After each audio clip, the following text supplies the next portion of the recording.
We're back here on Bills by the Numbers, where we let the stats tell you where the Bills are at. We're presented by FanDuel. Make every moment more. Coming up as the Bills defense figured out life without 3 starters the rest of the way. We take a closer look.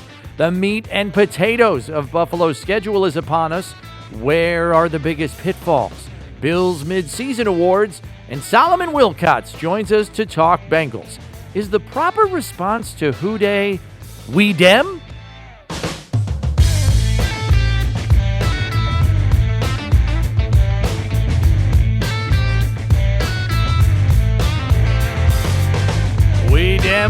We dem. Thanks for joining us here on Bills by the Numbers. Bills Wall of Famer Steve Tasker, Bills insider Chris Brown with you. And as we make the turn at the halfway point of the season, we assess the state of Buffalo's defense now that they've had the opportunity to try and adjust to the season-long losses of Daquan Jones, Matt Milano, and Tre'Davious White.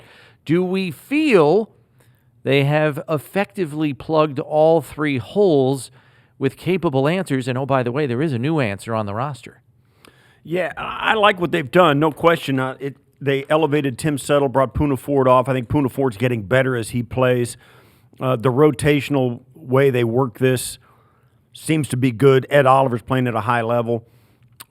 So there, I think they're ready to keep going with what they've got. Linebacker Dorian Williams came in and has flashed at times, but I think we're waiting on him to get consistency and cut out the troughs of his roller coaster he's on. If he does that, which I think he will, they're doing great right there, because if that happens, he's playing at a high level when he's playing on the uptick.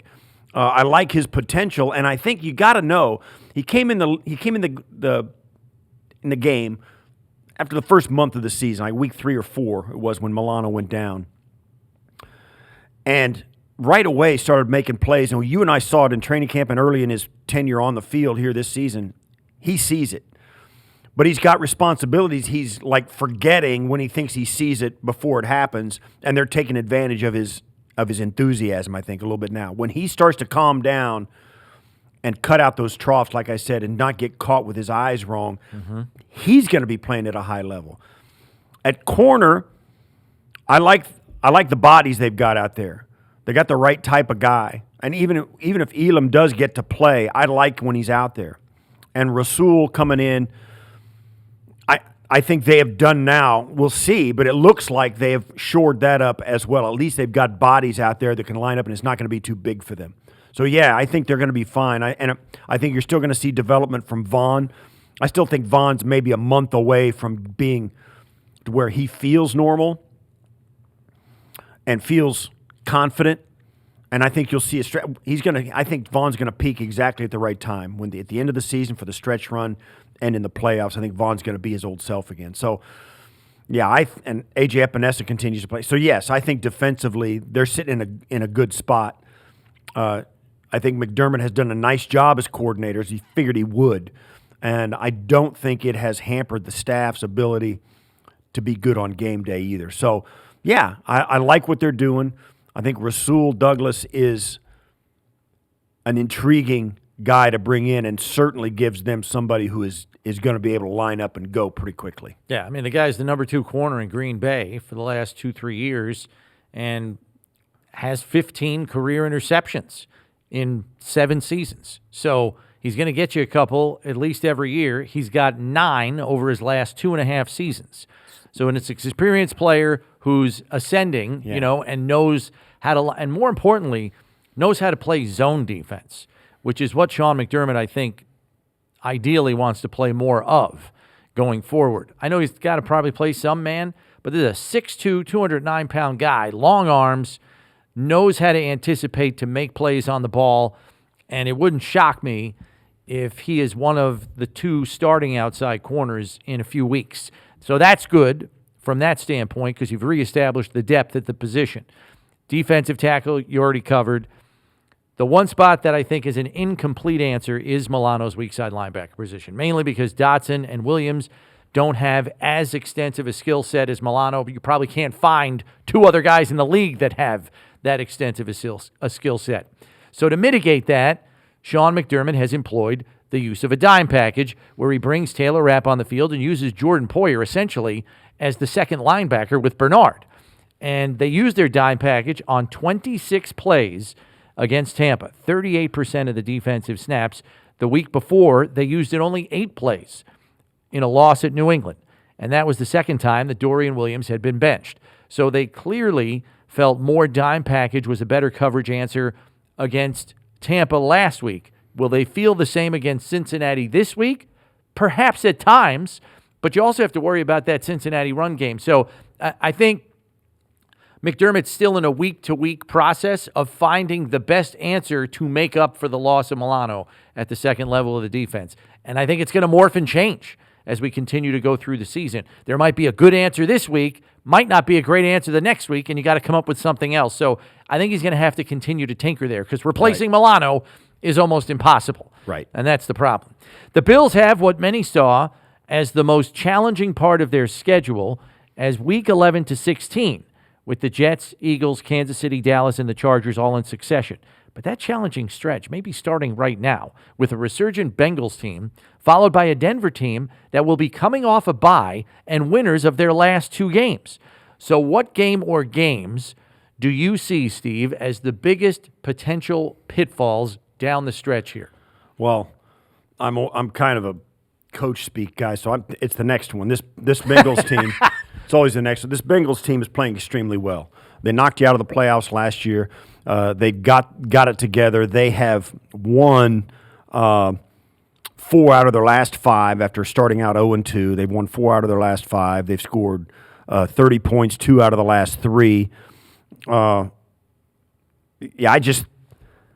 Bengals team is good. And I think that's where it begins. There's no question about it. The Bills have had the Bengals and the Broncos. You can say whatever you want about them. They're a team that the Broncos seem like a team that's on the mend, but that is the noticeable difference in the ones you just mentioned. It's the Bengals, it's the Jets, the Eagles, the Chiefs, the Cowboys, the Chargers. Dude, that's a gauntlet. Yeah. I do see Cincinnati as a major challenge. They always seem to have good answers for whatever Buffalo dishes out, offensively or defensively, and they've kind of had the Bills' number a little bit. Yes. I mean, before the game last January gets canceled, they're going up and down the field on them offensively, and then it didn't change very much in the playoff game. After that, the road date at Philadelphia seems a bit daunting, knowing how they can grind clock and keep the ball out of elite quarterbacks' hands like Josh Allen. And I know Dallas has a history of underachieving, but that is an enormously talented team with the capability of beating anyone. Those, to me, look like the 3 most difficult games the rest of the way right now. Do any of those games appear to be less of a challenge than you thought them to be when the schedule first came out in May, Steve? I thought the Broncos would be better earlier. Certainly they've won their last 2, but I thought the Broncos under Sean Payton would play a little better than they have. They started to get it together, no question. But the rest of those teams, no, there's no disappointment. The Chargers at the end, before, in week 16, a lot of people are disappointed in the way the Chargers have played. You and I anticipated they would do this because they're the Chargers, so it doesn't really surprise me. And by the time they get there, they're going to be floundering and they're going to be looking up at a wild card spot. So I think by the time we get down there, the Chargers are going to be where they have always been, save one season back in the mid-'90s. I agree 150%. Even though that game is on the road, it does not scare me. They can put up points, the Chargers, as we know, but there's something internal that just feels like it's missing with that team. Whether call it a killer instinct, I mean, whatever you want to label it, they are uber talented. They are more than capable. But for some reason, the week-to-week consistency and ability to finish games just doesn't show up the way you feel like it should with all the talent on that roster. It seems like, and I don't want to generalize and oversimplify it, but they seem to lack grit. Mental toughness. Yeah, they do not. They are not in a fight when they're playing these games, and you know what I mean. They don't treat it like a fight. They don't treat it like they don't have that mentality where it's going to Let's go out and play well. Right. Let's go out and go through our motions here, and that should be enough to win. And that's just not the way it is. And that's one of the reasons too. We've talked about this at length. All the nuances there is about a roster in the NFL. You always want guys on your team that there's going to be a scuffle every game, and you want guys that want to be in the scuffle. You want guys that want to be the point of the spear for your team. They want it. If they're not in it, they're going to try and get there, right? Yeah. A lot was said about Leonard Fournette when the Bills signed him. Leonard Fournette ran from the Jacksonville sideline all the way to the far corner to get a piece of Shaq Lawson. Yeah. You can say, wow, you kind of want guys like that. At least a handful of them, right? Right? You want some guys that are like, yeah, let's go right now. Take your helmet off. Let's go. You know? You want some guys like that. Shaq is a guy like that. Yeah, you want some people that teeter on the edge every week. You want some guys that are a little bit, out of control, and just do not care. Because they give juice to everybody else, right? That's right. Because everybody else is like, yeah, okay, let's go. I'm with that guy. I'm on his team. I'm not up there with him, but I'm here, right? I got his back, right? That's where I lived, right? That's where I lived. I was over on the side of the go get him, Daryl, go get him, right? So, you need some guys like that because it gives your team that attitude of like, yeah, we're in a fight and we're gonna throw some punches. The Chargers have lacked that. It looks like from our vantage point, from 10,000 feet away, they lack attitude, hard-nosed, gritty attitude, and that's why in a league that is built for everybody to be 8-8 and be the same, or 9-7, or 7-8, or 7-9, 8-9, right around that 500. The whole league's built for that, and the thing that separates teams are nuances like what we're talking about. All right, let's get to the midseason awards for the Bills. And we are basically looking, Steve, for an MVP, a most improved player, and an unsung hero. It's three. We're going to keep it simple. 3 awards: MVP, most improved, unsung hero. All right, here we go. Most improved. Oh, you're going to go there first? Okay. Who's the first one? MVP? Oh, it's Josh. Okay. He's playing at a high level. We're almost now, because it's so expected, he's almost like playing unspectacularly now for most Bills fans. They're just like, yeah, okay, but what? They're like, can he do anything else? Right. They're like the little meme that you see where some poking a stick. Josh, do something. They want to see something. Do something different. You haven't jumped anybody this year. What are you doing? Right? We have become numb. We're spoiled. We have become numb to how great Josh is playing. Don't do that. The guy is fantastic. He's playing at a high level, and that's compared to all the other quarterbacks in the league. His numbers are elite, and he continues to be there. So that's my MVP. Okay. Most improved, who do you? Most improved, I will say Shakir. Okay. Shakir. I think his opportunity has had something to do with that. Clearing the decks ahead of him, giving him, now he's starting to emerge. I think the game he put together against Tampa Bay was obviously his best game as a professional. There's a couple other guys in this conversation too. I think Spencer Brown has taken a full step forward. I loved where he's been. James Cook, and a little bit like Shakir, clear the deck in front of him. An opportunity has made a difference. So I'll start with Shakir. I'll go with Spencer Brown and then put James Cook on the same page. So 3 for your most improved. What about unsung hero now?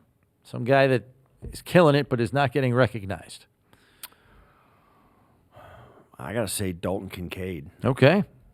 I think we have yet to see him take the lid off. We're seeing it now. Knox is out. But he's helping. He's helping. And I think Knox being off the roster for a minute on IR has cleared the decks for him to get more opportunity, and I think that's a guy that can be a real problem, maybe even in this game coming up against Cincinnati. Okay, for me, for MVP, I'm going to pivot and just go with Diggs, only because he carried the passing game through the first 7 games of the season when no one else could seemingly produce on a regular basis. Hopefully that has changed going forward as some other guys have what appear to be some more defined roles now, but he's your first half. And I think you can make an argument for him being first half MVP just because of the way he had to carry the passing game. Most improved player for me, it's got to be Ed Oliver. He's been dynamite from week 1 and has been a menace every time he's out there. The week-to-week consistency has been the biggest change in his game, and the Bills have been big beneficiaries. This guy's going to be up for like Defensive Player of the Year if he keeps this up. Like, he's been that good. So to me, that's a tremendous improvement that the Bills have been waiting 4 years on, and now it's here. And you see the difference that this defensive front makes when he is on his game. It's like, holy cow! Like, who are you going to double team? Like, you don't have a good answer if you're an opposing offensive line if that pass rush is going and he's playing like a guy with his hair on fire. And then for unsung hero, I'm going with Taron Johnson. The guy has one of the toughest roles in this defense at 192 pounds, and the tenacity with which he plays is impressive and easy to like, and he rarely gets any credit. So Johnson is my unsung hero. Honorable mention to Terrell Bernard, who's been a tremendous void filler in his first year as a starter. And I think Taron Johnson's role is even more important now at the second level of that defense in the absence of Milano for the rest of the way. We pivot now to talk more about Buffalo's matchup this week on Sunday Night Football against the Bengals in Cincinnati. We check in with former Bengals defensive back Solomon Wilcots, who is now the Believe in Bengals podcast host here on Bills by the Numbers. All right, Solomon, the Bills draw the Bengals on the schedule in Week 9 here, and some Bills fans are like, wow, wish we could have got him in Week 3 when Burrow was dinged and Higgins was hurt, because it looks like they've kind of recaptured not only their efficiency on offense, but that big play potential as well. Yeah, I was recently talking just yesterday, in fact, to Damar Hamlin and the entire city of Cincinnati. Our hearts went out to him and his family and to the entire Buffalo Bills organization during the events that transpired last year in the Monday night game. And now we've come full circle. The Bills are coming back to town, and now they can get back to maybe not liking each other, right?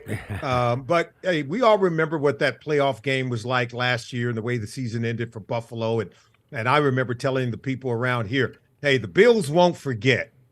Bills Mafia is going to continue to support that team, and I think that's where we're at this Sunday. I think the way Josh Allen is playing and the way that the Bills are playing, looks like they added some more to that defense after the trade to get Rasul Douglas. So why the Bills might be looking at the Bengals as a team that's arrived after beating the 49ers last week, I think Bengals fans is looking at the Bills as one of these teams that is just always there, standing in the way in order for them to get to the next level. Yeah, it really comes down to these two guys. I mean, Josh and Joe. I mean, they have really – Josh is on an MVP pace. He's leading the league in total touchdowns. He's number one in complete – all this stuff's going on. But they're an offense that we've been watching Josh now for a minute, and he's evolving even as we watch him. This year he started out the season. He didn't run. He got a little bit more running game last week. Tell us how Joe seemed to be like right out of the box, like an old wily veteran. He seemed like an old soul, even as a very young player. He's younger, obviously, than Josh. Is that kind of the way the Cincinnati fans view Joe? As he just, man, they unwrapped him after the draft, and he's just like ready to go. The guy, and he doesn't carry himself like this, but really in the minds of many people here, he's like a living legend. Right. And everyone's very sort of slow to want to give him that much, but that's the talk that you get when you go around the pubs and to the coffee houses around town. This guy was Mr. Football in the state of Ohio, went to Ohio State, and much to the dismay of a lot of Buckeye fans, he never got to play under Urban Meyer. Then he transfers to LSU, and everything that we ever thought about him came true. And he's a guy that, his father played at the University of Nebraska, was a really good player. His older brothers played at the University of Nebraska. His father's a football coach. So he grew up in it. And guess what? He grew up on the defensive side of the ball. He always wanted to play on defense. And then when he was in a little league, how they do with the best athlete, the guy who's the best athlete, okay, you're the quarterback. And so he started playing that position, turned out to be this great leader. But, he played baseball, he played basketball. He was a great athlete in all sports. And so many of us aren't surprised by the athleticism that he shows when it's time to have to take off and run the ball. And that's really why his game was hampered, Steve, when he had the calf injury. He wasn't able to play his game. While he's known as a pocket passer, he moves very well in the pocket to buy time. And when he wasn't able to do that, let's face it, he was a different player. He got back to doing that Sunday against a really good 49ers defense. And many of us, we were elated to see the old Joe come back just in the nick of time. And, hooking up with Jamar Chase seems back on track as well in light of Jamar's last 3 games and another 10 catches for 100 yards and a touchdown last week against San Francisco. I know earlier in the season he had a 192-yard game with 3 touchdowns. He can blow up a defense pretty fast. What have most of the defenses this year tried to do to at least corral him for portions of the game so he doesn't go off like he has? How about double and triple team Jamar Chase? Literally, they're playing him high-low, bracketing inside and out. And look, I have all the respect for Sean McDermott. He's one of these coaches that I really esteem very highly, understands defense, has really played from, in today's league, right, a passing league from back to the front. He understands you need a great secondary just to even have a shot in this league. And you lose a player like Tre'Davious White, you lose some players on the back, and you've got to be able to replenish. Now, that's why, after watching a couple of weeks ago when the Patriots went down on that game-winning drive, I think Coach McDermott knew we need more, because we're going to see the Cincinnati Bengals. We're going to see the Kansas City Chiefs. And I think Rasul Douglas was an answer to that. Now, you're getting Von Miller back just in time. And I think what you have to do, you have to be tied together. The front end on the rush side, the coverage on the back end. More importantly is what people have been doing to Joe Burrow and the offensive line. And that's a lot of twists, a lot of stunts, a lot of games, looping coming in and out. That's the best thing you could do when it comes to really trying to defend against these wide receivers. If you can't pressure Joe Burrow, if you can't get to the quarterback, he's going to slice and dice and make a living. In the games where they've not been successful, like against Tennessee, the defensive line for the Titans won the day. In games where the Bengals have been successful, they've been able to block it, and Joe's been successful getting rid of the ball very quickly, finding Jamar Chase. So, yeah, and it really seemed like people in Cincinnati were absolutely in panic mode early in the season when they weren't looking good. But now they're like one game out of the 1 seed, right? I mean, there's so many teams that have 2 losses or 3 losses, and in the AFC, if you look at the standings, everybody's got at least 2. So it's like when we get through the byes and all that, all these teams, it's going to be as we knew it would be. The AFC is a really stout conference, and you're coming down the stretch. Cincinnati's got to think, man, we've got it figured out. And they're humming right now. They went into San Francisco and beat maybe what a lot of people thought was the toughest team in the National Football League this last week, beat them by double digits. So they've got to be thinking even probably bigger things than they were when training camp broke. Yeah, and Steve, you know this, in the AFC North, I mean, it's not for the faint of heart. These are really good teams. All 4 teams play outside. They play in the climate. They play in the weather. And it's a physical brand of football. It just is. It's always has been. And for Cincinnati Bengals fans, I mean, if you have a pacemaker, I don't know how you survive. Not just this year, really the last 3 years outside of the rookie season for Joe Burrow. Every single year started out with some kind of crisis. Not where only he's missed preseason, he's missed most of training camp. Coming into his second season in 2021, he was coming off that reconstructive knee surgery, so he couldn't really do hardly anything. Then last year, he had an appendectomy surgery, an emergency surgery, right as they were starting training camp. But then only maybe the day 3 into training camp, he has the calf injury, which sidelined him throughout of training camp, throughout the preseason. And every single year he's gotten off to a slow start because he's had to deal with one crisis after another. So I've gotten to the point where I tell people, the reason why Joe Burrow is so great, he's not used to doing anything easy. He's used to weathering the storm of adversity. I think his career speaks to that. Almost every single season he's had here with the Bengals has spoken to that. And I think Bengals fans are used to believing that Joe Burrow, one way or another, is going to find a way to get it done, because he always has. All right, last one I've got for you, Solomon. If there is one big change from last year to this year on that defensive unit, it's at the safety positions. No Von Bell. No Jesse Bates anymore. They depart in free agency. How have Dax Hill and Nick Scott kind of blended into the back end of that defense, and how different has it looked from what it used to be?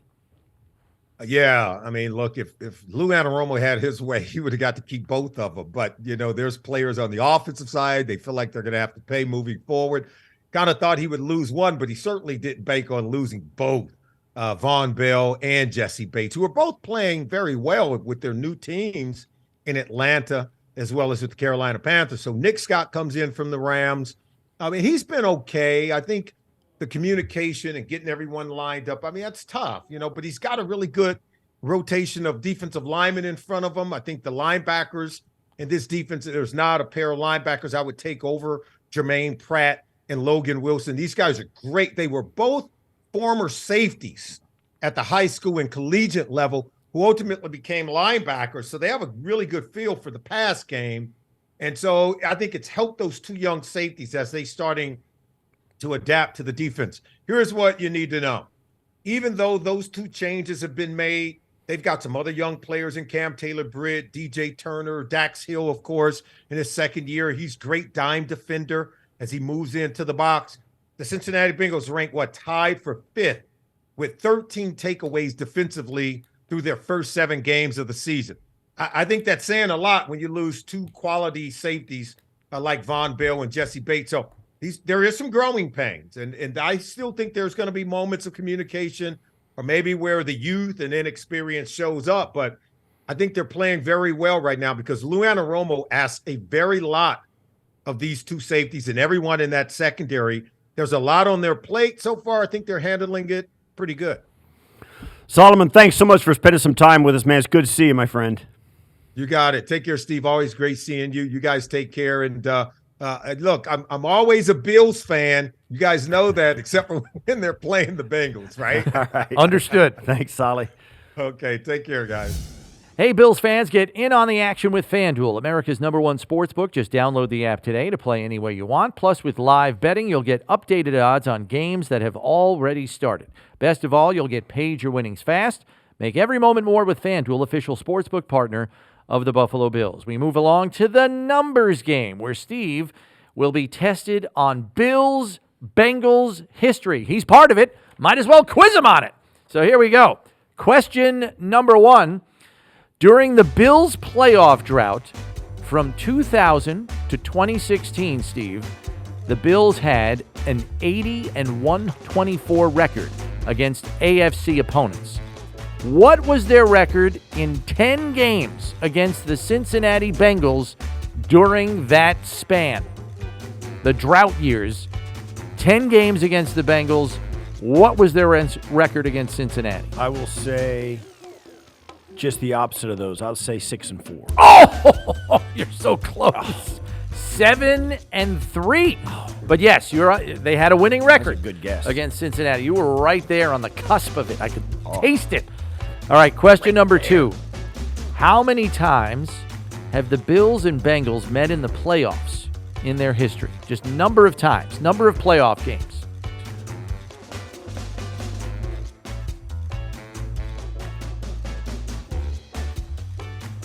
All I can think of is 2. Okay, you're close. The answer is 3. The answer is 3. You played in one of them. Right. You just saw another one last year. There is one additional. Question 3. Well, when was it? Hold on. We'll get to that. Oh, all right. Question 3. What is Buffalo's playoff record against the Bengals all time? I'm going to say 1-2. It's worse. It's 0-3. Oh, my gosh. Which is what you are right now. 0 for 3. Oh, my God. But I'm right around it. You're I'm right all there. it. You're sniffing. Question 4. Question 4, okay? Got to get one here. You played in the AFC Championship game loss to Cincinnati in '88. You watched last year's divisional playoff loss to the Bengals in Buffalo. The third playoff loss to the Bengals happened in 1981. Also the divisional round. The Bills lost 28-21. A Joe Ferguson pass to Jerry Butler tied the game at 21 in the fourth quarter. Can you name the Bengals player who scored the game-winning touchdown for a 28-21 final victory for the Bengals? I will say Isaac Curtis. Oh, that is a fantastic guess, and it was a wide receiver. I'm going to give you one more. Chris Collinsworth. You are correct. Chris Collinsworth with a 16-yard touchdown reception from Ken Anderson. I believe he was a rookie that year. Yeah. And scored. They lost the Super Bowl to the 49ers. They did. The first time. And then did it again in 89. Right. But yes, 16-yard touchdown catch by the rookie, Chris Collinsworth from Ken Anderson for the game-winning touchdown. All right, you got off the schneid there before we were done in the numbers game. Let's roll right into FanDuel's free fantasy game, High Low. Each week, pick a player or team to finish with the highest or lowest total for the week in a number of different statistical categories to earn points. The more points you earn, the bigger prize you can win. Play free for a chance at $10,000 in total prizes every Sunday. Steve, lead us off with the high for passing yards. All right, there aren't a ton of good choices this week, so I'm going to go with the Los Angeles Rams. They're playing the Packers defense. They lost Rasul Douglas to the Bills. And I know that Matt Stafford is day-to-day with a thumb injury, but I think they're going to be able to move the ball. Green Bay is going to struggle in this, so I'm going to go with the L.A. Rams. All right, L.A. Rams. High in passing yards. I like it. Low for passing yards. It feels like a layup this week. I'm taking the Raiders against the Giants. They just fired their head coach in Josh McDaniels, and then Wednesday morning they go and fire the offensive coordinator, Mick Lombardi. The new interim coach, Antonio Pierce, says, yeah, you know what? You can leave too. That's a tough ask in 4 days because maybe it's a brand new game plan. Maybe they stick with what Lombardi put in. I don't know. Giants pass rush is for real after watching it against the Jets last week. So Raiders low for passing yards. All right, high for rushing yards. Saquon Barkley against those same Raiders this week. Las Vegas is 30th against the run this season. That was before they lost all those guys, most of them on the offensive side. This is likely to be Daniel Jones' first game back. They're not going to want him to drop back and throw it 40 times. I think they're going to lean on Barkley a bit more than usual when Daniel Jones is in the lineup. So take Saquon Barkley for high in rushing yards this week against the Raiders. All right, low for rushing yards. I'm taking Gus Edwards from the Ravens, facing a tough Seattle defense that ranks 8th in the league in run D. I know Baltimore's a strong rushing team, but for me, Edwards is, no offense, Gus, just a guy. So I'll take him on the low for rushing yards. Let me jump on board with high receiving yards this week. Let's jump on board with the Philadelphia Eagles. It's hard not to take one of the hardest receivers in the league. A.J. Brown and Philly's got a tough divisional matchup with the Cowboys. They're going to have their foot on the gas the entire game. Trayvon Diggs lost for the season. Brown's going to be able to continue his streak of 100-yard games this week. A.J. Brown, high for receiving yards. All right, low for receiving yards. I'm taking the Giants' Wan'Dale Robinson. Daniel Jones is expected to be back in the lineup, and he has used Robinson as a check-down option. So while I think Robinson could have 5 or 7 receptions in this game, I don't think it's going to be for a ton of yardage. So I'll take Robinson low for receiving yards. Our closing figure deals with third down conversions. While the Bills continue to excel in this area, ranking 2nd in the league with a conversion rate of 49%, Cincinnati cannot say the same. Now, the Bengals did get off to a rough start due to the Joe Burrow calf injury, as we know, but converting on third down has been a season-long problem. They have not converted third downs at 38% or better since week 2. Their season-long conversion rate just 33.7%. Steve, that ranks 29th in the league. That is a shocking number for them. That'll do it for this edition. Make sure you subscribe to the Bills by the Numbers on whatever podcast platform you use. And remember, when you need to know about the Bills, you need to check Bills by the Numbers. For Steve Tasker, I'm Chris Brown. Thanks for listening. We'll catch you next time, everybody.